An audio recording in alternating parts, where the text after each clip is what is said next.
오늘 우리는 거룩한 공교회와 성도의 교제에 대해서 배우려고 해요. 여러분, 사도신경이 12개의 고백으로 이어져 있잖아요. 오늘의 10번째 고백이에요. 거의 다 끝나가요.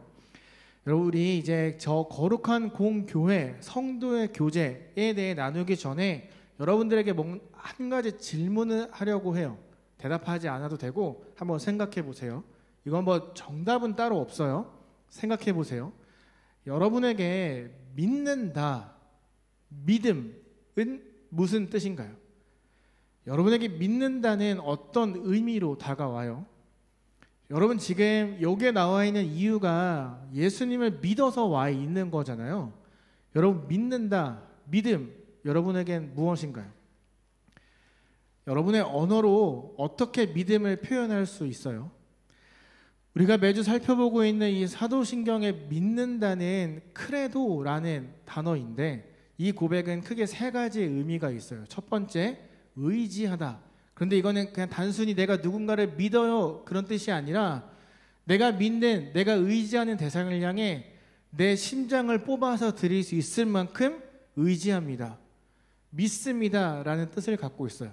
그러니까 여러분들이 고백하는 저 믿음은 하나님께 내 심장을 꺼내 드릴 만큼 당신을 의지합니다 라는 뜻이에요. 하나님께서 나를 위해 죽으셨듯이 나도 당신을 위해 내 목숨을 드릴 수 있습니다. 그것이 첫 번째 뜻이었고, 두 번째는 가장 가치 있다.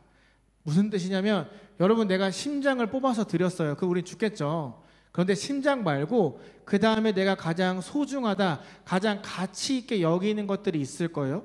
심장을 포함해서 두 번째로 가치 있는 것까지 드린다. 내가 이걸 기꺼이 내어드릴 수 있다. 그게 가치 있다, 믿는다라는 뜻이에요.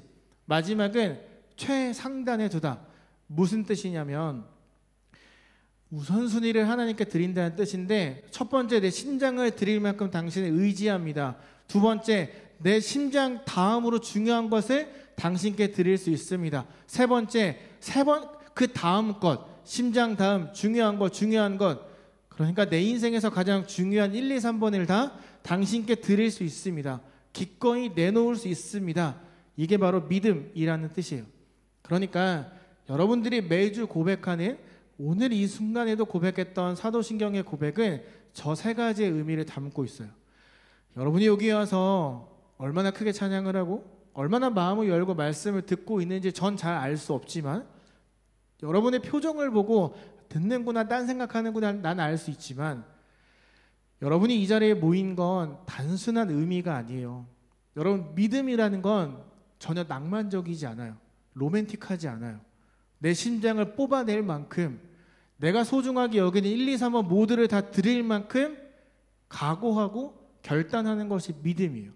그리고 여기에 있는 모두가 다 그러한 믿음의 고백을 하고 했기에 여기에 모여 있다고 저는 생각해요. 여러분이 믿는 그 믿음은 내 심장을 뽑아서 드리는 것과 같은 거예요. 여러분, 죽기 전에 꼭 해보고 싶은 거를 버킷리스트라고 하죠. 여러분들에게도 버킷리스트가 하나 이상은 있을 거라고 생각하는데, 여러분 혹시 저 버킷리스트가 어디에서 시작된 말인지 아세요? 알고 계세요? 예전에 엄청난 잘못을 저지른 죄인의 목에 밧줄을 매달고 달아서 죽였던 그런 형벌이 있어요. 그거 하기 전에 이제 버킷에 올라가게 시켜요. 그러니까 죄인이 버킷에 올라가면 목에 밧줄을 둘둘 매는 거예요. 그리고 나서 교도관이 그 사람에게 네 스스로 버킷에 발로 차, 이렇게 이야기를 해요. 그러니까 그 사람은 자기가 버킷에 발로 차면 매달려 죽는 걸 알아요. 엄청 무섭겠죠. 벌벌 떨고 있을 때 교도관이 이렇게 이야기를 해요.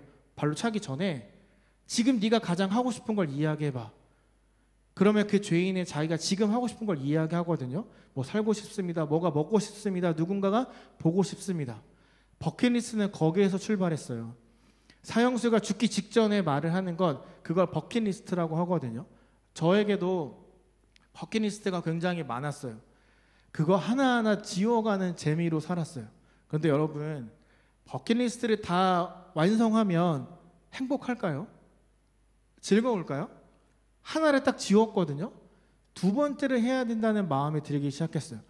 이거 하니까 일시적으로 너무 행복한 거예요. 두 번째 것도 하면 즐거울 것 같은 거예요. 지웠어요. 세 번째 걸 또 빨리 하고 싶어요.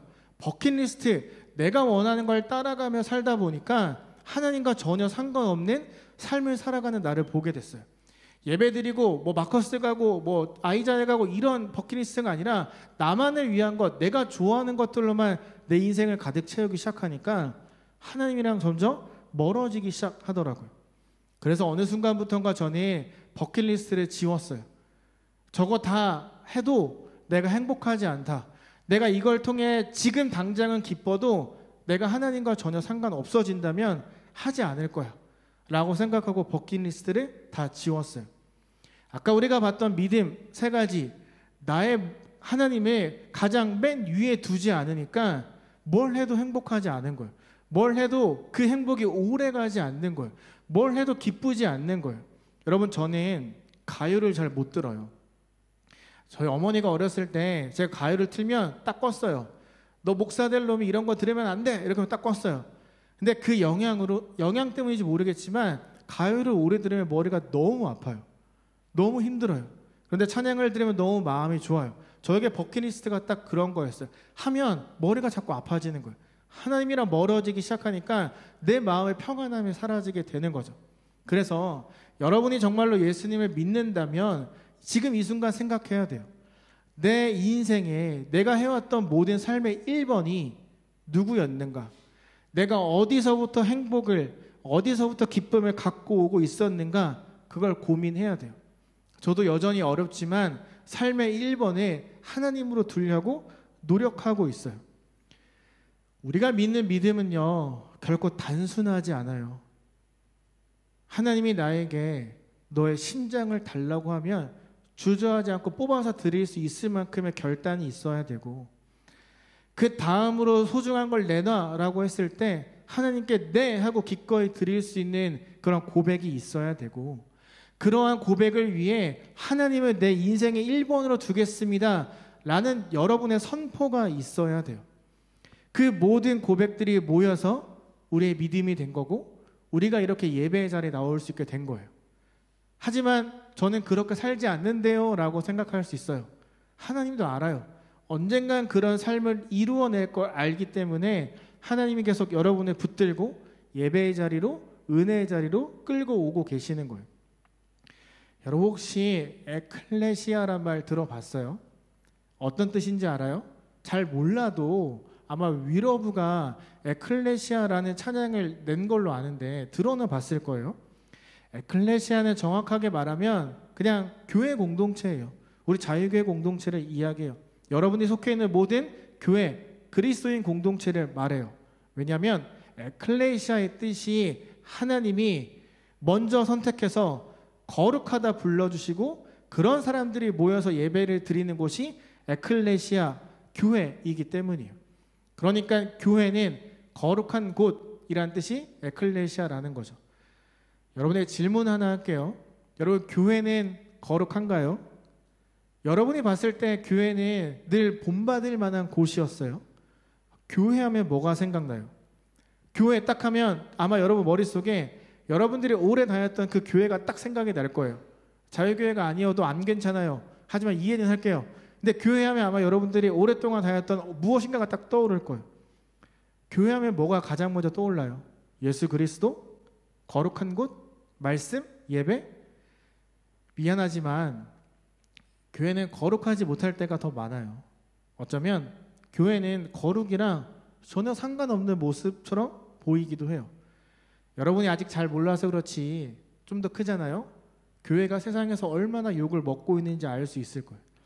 하나님의 말씀대로 살지 못하는 교회, 세상에 바라보는 교회는 그들의 가치로 별로 거룩하지 않아요. 하지만 그럼에도 교회는 거룩해요. 거룩해질 수밖에 없어요.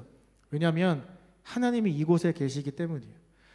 우리가 죄를 지어서 전혀 거룩하지 못한 모습으로 살고 내가 하나님이랑 좀 멀어진 것 같아서 막 주눅들고 있어도 이곳에 계시는, 이곳에 여러분을 불러주신 하나님의 거룩하시기에 교회는 거룩할 수밖에 없어요.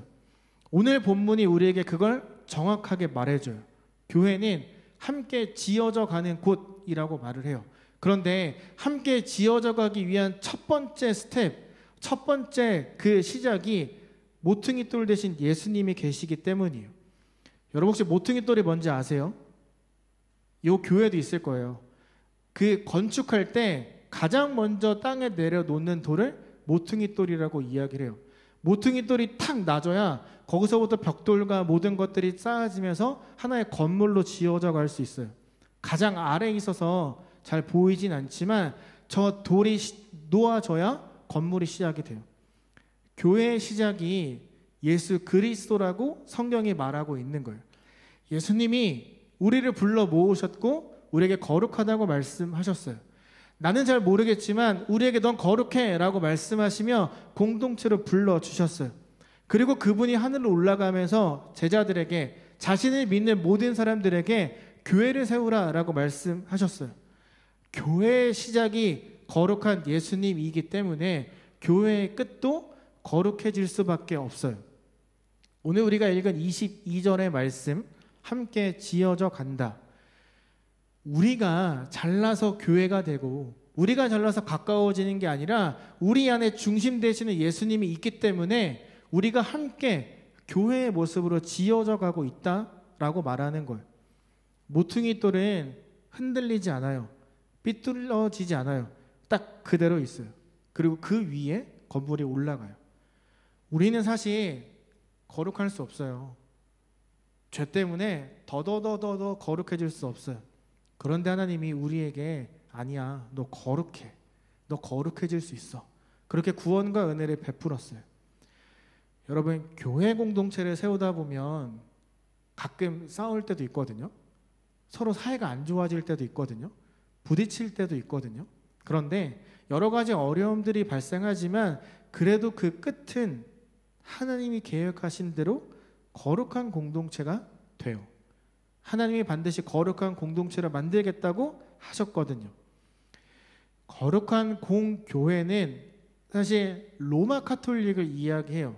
그렇다고 해서 로마 카톨릭이 아주 우리가 본받아야 되는 성경적인 교회라는 말은 아니에요.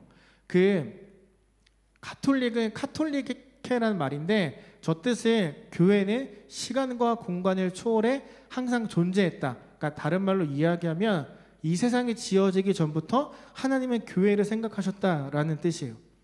교회의 뿌리, 교회의 시작이 하나님이 되신다라는 말이에요. 성경을 읽어보잖아요. 수많은 믿음의 사람, 아브라함, 모세, 다윗, 다니엘, 바울 다 그들이 살았던 그 시기에 교회를 세웠어요. 물론 교회라는 이름은 없지만 에클레시아, 공동체, 하나님을 믿고 사랑하는 사람들이 모인 공동체를 늘 만들며 살았어요. 에베소서 2장 22절 함께 지어져가는 그 공동체가 대를 이어 2000년 후인 지금까지 이어져서 우리도 이러한 공동체로 모여 예배를 드리고 있는 거예요. 여러분들이 흩어지는 교회 역할을 잘 감당한다면 우리가 서 있는 그 모든 곳이 예수 그리스도로 이어지는 하나님의 나라, 하나님의 교회가 될 거예요. 여러분, 교회가 여긴 잘 모르겠는데 한국 가면 욕 진짜 많이 먹거든요. 특히 코로나 때 교회에 가면 직장에서 잘리기도 했어요. 너 주일날 일요일날 교회 가서 안 갔어? 갔습니다. 그럼 나오지 마. 이런 걸 전 직접 봤어요. 그래서 직장과 교회를 고민하던 사람들도 많이 있었어요. 그리고 코로나 때 진짜 많은 사람들이 교회를 떠났어요. 코로나 때 교회 다닌다고 하면 사람들이 손가락질했어요. 교회가 막 무너질 것처럼 보였어요. 교회가 위기다 이런 말이 엄청 많았어요. 그런데 교회는 무너지지 않았어요. 어려움과 공격을 다 버텨내고 사람들이 다시 돌아오기 시작했어요. 근데 여러분, 역사를 잘 보면 초대교회 이후 2000년 동안 교회는 늘 어렵고 힘들었어요. 그런데 무너지지 않았어요. 왜? 교회의 시작이 예수 그리스도고 교회의 뿌리가 하나님이 되시기 때문에 이게 무너지지 않는 거예요. 우리가 살아가고 있는 모든 하루하루의 삶, 나는 잘 모르겠지만 하늘로부터 뿌리 되시는 하나님, 나의 중심 되시는 예수님으로부터 은혜를 계속 공급받고 있는 거예요. 우리가 때론 실망하고 상처받고 사람들과의 관계 때문에 고민하고 어려워하겠지만 그럼에도 그것들이 결국 잘 해결되고 은혜롭게 함께 만들어지는 이유는 모퉁이 돌 대신 예수 그리스도가 있기 때문이에요. 여러분에게 교회는 어떤 곳이에요? 여러분 처음 교회가 세워졌을 때 이 사도신경을 맨 처음 고백했던 사람들에게 교회는 이런 의미였어요. 교회, 가장 소중한 곳. 교회, 우리에게 너무나 필요한 곳. 교회, 예수 그리스도를 향해 심장을 바친 사람들이 모인 곳. 그래서 저 사람들은 교회를 지키기 위해 열심히 노력했어요. 교회를 지킨다는 의미는 공격하지 마 이런 게 아니라 그 안에서 서로 함께 교제하고 친해지려고 하고 예배드리고 그런 모습들이 계속 있었다는 거예요. 그리고 공교회 다음에 성도라는 말이 나오죠. 성도의 뜻은 거룩하게 된 무리라는 뜻이에요. 우리를 성도라고 하잖아요. 그럼 우리는 거룩하겠네요. 여러분 스스로에게 한번 이렇게 물어볼래요? 휘서가 너 거룩하니? 여러분의 이름을 넣어서 한번 해볼래요? 시작. 휘서가 여러분 다 거룩해서 말 안 하는 거예요? 다시 한번 해볼까요? 여러분의 이름을 넣어서 시작. 휘서가 너 거룩하니? 여러분 정말 나 스스로가 거룩하다고 생각하세요? 손 딱 들고 저 거룩한데요 라고 말할 수 있는 사람 거의 없을 거예요. 잘 생각해보면 우리 좀 이기적이기도 하고 여러 문제도 있고 내 안에 누군가를 싫어하고 미워하는 마음도 있단 말이에요. 전혀 거룩하지 않아요. 그런데 하나님은 우리 보고 거룩하다고 말씀하세요. 고린도전서 1장 2절에 보면 바울이 고린도 교회를 향해 이렇게 말해요. 거룩해지고 성도로 부르심을 받은 여러분들에게 인사합니다. 여러분 이 당시에 고린도 교회는 거룩과 전혀 상관이 없는 모습으로 세워져 있었어요. 고린도라는 말 자체가 부정어였어요. 누군가가 사고치고 실수하고 넘어지고 괴롭히고 문제를 일으키면 딱 한마디 쟤 고린도 사람이야. 고린도 사람이야란 말 들으면 진짜 인간 최악이란 뜻이었어요. 고린도 교회는 그런 인간 최악들이 모인 도시에 세워진 교회였어요. 그런 사회적 분위기다 보니까 고린도 교회도 맨날 그 안에서 서로 싸웠어요. 난 바울파, 난 아볼로파, 난 게바파. 지금으로 따지면 난 목사님파, 난 부장집사님파, 난 찬양팀파 이렇게 나눠져서 내가 더 잘났다고 싸우는 거예요. 맨날 교회에서 싸우다가 안 되니까 법원에 가서 고소했어요. 제가 물 먹다 흘렸어요. 말도 안 되는 걸 고소하고 맨날 싸웠어요. 전혀 거룩하지 않아요. 처음 보는 사람들이 고린도 교회에 오면 소리 지르고 싸우는 것밖에 못 보는 거예요. 거룩하지 않아요. 그런데 바울은 그들에게 성도, 거룩해졌다라고 이야기를 해요. 여러분 바울이 왜 이런 부끄러운 사람들에게 성도라고 했을까요? 왜 바울은 지금을 살아가는 우리들에게 성도라고 말하고 있을까요? 왜 하나님은 우리에게 넌 거룩하게 된 사람이야 라고 말씀하고 계실까요? 왜 그럴까요? 이건요, 우리가 거룩과 거리 너무 멀어지고 정말 내 마음대로 살아가는 말과 행동에 실수가 많더라도 하나님 말씀대로 살아가지 못해도 순종하기보다 불순종하고 누군가를 용납하고 사랑하기보다 미워하는 모습이 지금 더 많다고 해도 결국 그 끝에는 예수님의 이름을 부르고 사랑을 나누어 줄 사람이 저와 여러분들이기 때문에 성도라고 말하고 있는 거예요. 지금 우리의 모습은 성도라고 불리기에 너무 부끄러울 수 있지만 언젠간 그러한 성도의 모습이 될 것을 아시기에 지금부터 성도라고 부르고 계시는 거예요. 세상이 아무리 나를 공격하고 위협해도 내가 그거에 얻어맞아서 넘어지고 울고 힘들어요 하는 모습이 나라고 해도 결국엔 하나님을 의지해서 일어날 사람, 그것이 바로 저와 여러분이기 때문에 문제가 있어도 먼저 성도, 너는 거룩해졌어 라고 말씀하고 계시는 거예요. 우리가 성도가 될 수밖에 없는 이유가 있어요. 거룩해질 수밖에 없는 이유가 있어요. 오늘 본문이에요. 그리스도 안에서 우리가 한 몸이 되었기 때문이에요. 그 안에서 건물 함께 지어져 가고 있기 때문에 우리는 거룩해질 수밖에 없어요. 성도의 교제, 서로 통한다는 이야기예요. 우리는 서로 통할 수밖에 없어요. 왜냐하면 우리 안에 한 분 성령님이 계시기 때문이에요. 코이노이아라는 말이 있어요. 이건 교제한다는 뜻인데 단순히 먹고 마시고 떠드는 걸 이야기하지 않아요. 이건 아까 에클레시아랑 관련이 있어요. 예수님 안에서 교제하는 모든 공동체를 코이노이아라고 해요.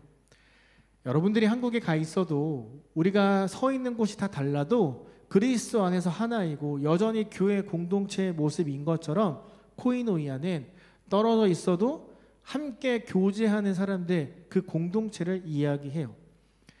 에베소서 4장 1에서 6절을 보면 하나님이 원하시는 코이노이아, 교제를 하는 공동체가 나오거든요. 어떤 공동체냐면 내 언어와 행동, 생활 방식이 달라도 나랑 생각하는 게 다르고 나랑 걸어가는 속도가 달라도 그것을 그냥 인정하는 공동체, 서로의 부족함을 받아주는 공동체, 서로의 다른 방식, 속도 다 이해하고 빨리 와 보채지 않는 공동체, 평안에 매는 줄로 하나가 된 공동체, 그걸 이야기하세요. 신앙의 길을 걸어가다 보면 누군가는 갑자기 먼저 나갈 수 있고 누군가는 여전히 주저앉아 있을 수 있어요. 뒤처진 사람에게 어떤 보상도 바라지 않고 먼저 손을 내밀고 일으켜 같이 걸어가는 공동체, 나와 달라도 사랑으로 품어주려고 노력하는 것, 온유한 마음으로 용납하는 것, 그것이 하나님이 원하시는 교회 공동체의 모습이고 우리 자유교회의 모습이 되어야만 해요. 여러분이 정말로 예수님을 믿는다면 내가 소중하게 여긴 1, 2, 3번을 기꺼이 드릴 만큼 예수님을 사랑한다면 그런 공동체, 그런 교제를 하는 곳이 여기가 되어야 돼요.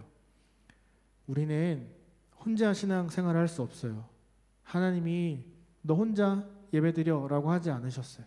함께 하라고 했어요. 오늘 본문만 봐도 알 수 있어요. 그의 안에서 서로 연결하라. 주 안에 성전이 되어가라. 성령 안에 거하실 처소가 되기 위해 우리는 그리스도 예수 안에 지어져 간다. 동일한 말씀을 듣고 동일한 한 분 하나님을 고백하고 한 분 예수 그리스도를 붙잡고 한 분이신 성령님을 고백하는 공동체, 그것이 주 안에 성전이 되어가는 우리들의 모습이에요. 한 분이 계속해서 성령님이 우리 안에 살아 움직이고 역사하며 우리를 보이지 않는 평안에 매는 줄로 계속 묶고 계시는 거예요. 보이지 않지만 우리는 그 안에 이어져 있다는 거죠. 성령님의 일하심으로 나 혼자가 아니라 우리가 함께 믿음 생활을 하고 있는 거예요. 근데 여러분, 여기서 우리가 기억해야 되는 게 있어요. 나랑 여러분과 서로 간의 교제도 중요하지만 그것보다 더 중요한 건 여러분과 예수 그리스도의 교제가 더 중요해요. 얼마나 여러분이 예수님과 가깝느냐, 가깝게 지내고 있느냐, 그게 훨씬 더 중요해요. 각 한 사람 한 사람을 먼저 부르고 택해서 이곳으로 불러 모아 주셨어요. 때론 이기적이고 문제 많은 우리에게 너 거룩해, 나 너 사랑해 라고 하시면서 교회로 불러 모아줬어요. 그런데 우리가 나를 먼저 불러 선택해 주신 거룩한 대상인 예수님과 가깝지 않다면, 교제하지 않는다면 그건 교회도 성도도 에클레시아도 코이노야도 아무것도 아니에요. 예수님과 내가 먼저 교제해야 내 안이 그분으로 가득 차 있어야 이곳에 와서도 서로 이야기 나누고 삶을 나누고 교제하고 도전을 받고 주고 할 수 있어요. 거룩한 공교회와 성도의 교제, 왜 다르게 보이는 두 가지를 하나로 묶어서 고백하고 있을까요? 사실 이건 똑같은 의미이기 때문이에요. 교회는 하나님을 예배하고 찬양하는 사람들이 모여 그분께 감사를 표현하는 곳, 그리고 그곳에서 거룩하게 된 무리들의 삶이 나누어지는 곳이기 때문에 이 두 가지를 하나로 묶어서 고백하고 있는 거예요. 다시 말해서 예수를 그리스도라 주로 고백한 여러분들, 즉 성도가 된 사람들이 모여 교제하고 예배하는 공동체가 거룩한 교회가 된다는 거예요.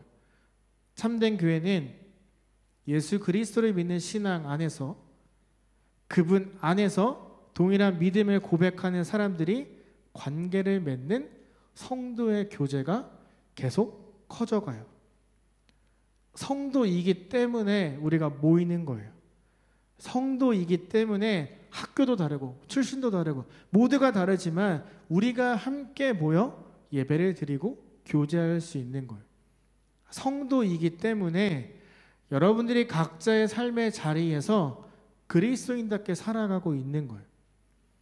종교개혁자 루터나 칼빈도 교회를 성도의 교제라고 딱 말했어요.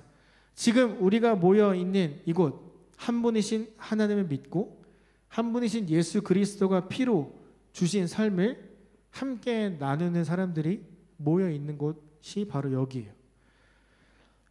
여러분에게 교회는 어떤 곳인가요? 여러분, 교회를 소중하게 여기고 있어요? 여러분에게 공동체는 어떤 의미예요? 도대체 자유교회 공동체가 여러분에게 무엇이길래 토요일 아침에 다양한 교회 친구들이 모여 예배를 드리고 있을까요? 도대체 여러분들이 속한 교회 공동체가 여러분에게 무엇이기에 주일에 모여 예배드리고 예수 그리스도를 고백하고 있을까요? 여러분 옆에 있는 지체들이랑 옆에 있는 친구들, 언니, 오빠, 누나, 형, 동생들이랑 교제하고 있어요?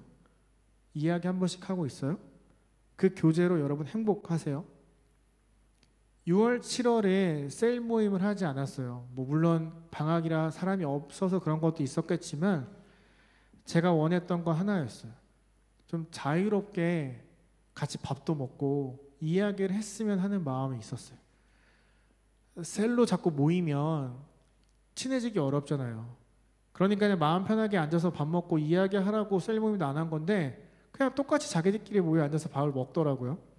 그건 나쁜 건 아니에요. 그런데 여러분들이 정말로 예수님이 아까 말했던 세 가지 믿음의 고백을 갖고 있다면, 여러분들이 정말 예수님을 사랑한다면 나랑 좀 안 맞아도, 좀 싫어도, 쟤랑 이야기하면 누군가가 날 놀릴 것 같아서 좀 싫어도, 나랑 너무 안 맞아도 같이 모여서 교제해야 돼요. 여러분, 나중에 천국 가서도 그럴 거예요. 나중에 하나님 앞에 딱 갔는데 쟤 나랑 안 맞아요. 천국에서도 쌩깔 거예요? 아니잖아요. 교회를 주신 건 연습하는 거예요. 우리가 여기에서 나랑 잘 안 맞으면 어때요? 나랑 잘 맞는 사람이 솔직히 어디 있어요? 나랑 짱 절친이어도 안 맞는 거 투성이라고요. 그런데 우리는 예수님 안에서 그걸 맞춰가는 시간이 필요해요. 그것이 교회이고 그것이 하나님이 원하시는 교회 공동체의 모습이에요. 위클리 미션이에요. 이번 한 주를 살아가면서 여러분 스스로에게 이런 질문을 해보세요. 나에게 교회는 어떤 곳인가? 나에게 교회 공동체는 어떤 의미가 되는가? 나는 교회 가서 뭘 하다가 오는가? 나는 교회 가서 도대체 무슨 시간을 보내고 있는가? 나는 교회에서 어떤 모습으로 살아가고 있는가? 스스로에게 질문해 보세요. 그리고 제발 그 답을 좀 찾아보세요. 질문하지 않으면, 답을 찾지 않으면 바뀌지 않아요. 그냥 이 상태, 이 모습 그대로 가게 될 거예요. 질문하고 답을 찾아가세요. 나에게 교회는 어떤 곳인가? 그래서 여러분, 우리 9월에 있을 자유교회 수련회 때 더 많이 교제하고 더 많이 이야기 나누고 더 예수님 안에 가까워지는 그러한 우리 공동체가 되었으면 좋겠어요. 오늘 2부 순서는 여러분들 다 각자 셀끼리 흩어져서 한 도화지에 볼펜 하나씩 들고 여러분들이 생각하는 교회의 모습을 그릴 거예요. 여러분들이 생각하는 성도의 교제가 무엇인지 그릴 거예요. 다 같이 논의해서 그려도 좋고 각자 다 따로따로 그려도 괜찮아요. 꼭 그려야 돼요. 왜냐하면 9월달 수련회 때 그걸 사용할 거거든요. 내가 생각하는 교회, 내가 생각하는 성도의 교제를 잘 지금부터 생각해서 이따가 2부 순서 할 때 여러분의 그림으로 한번 표현해 보세요.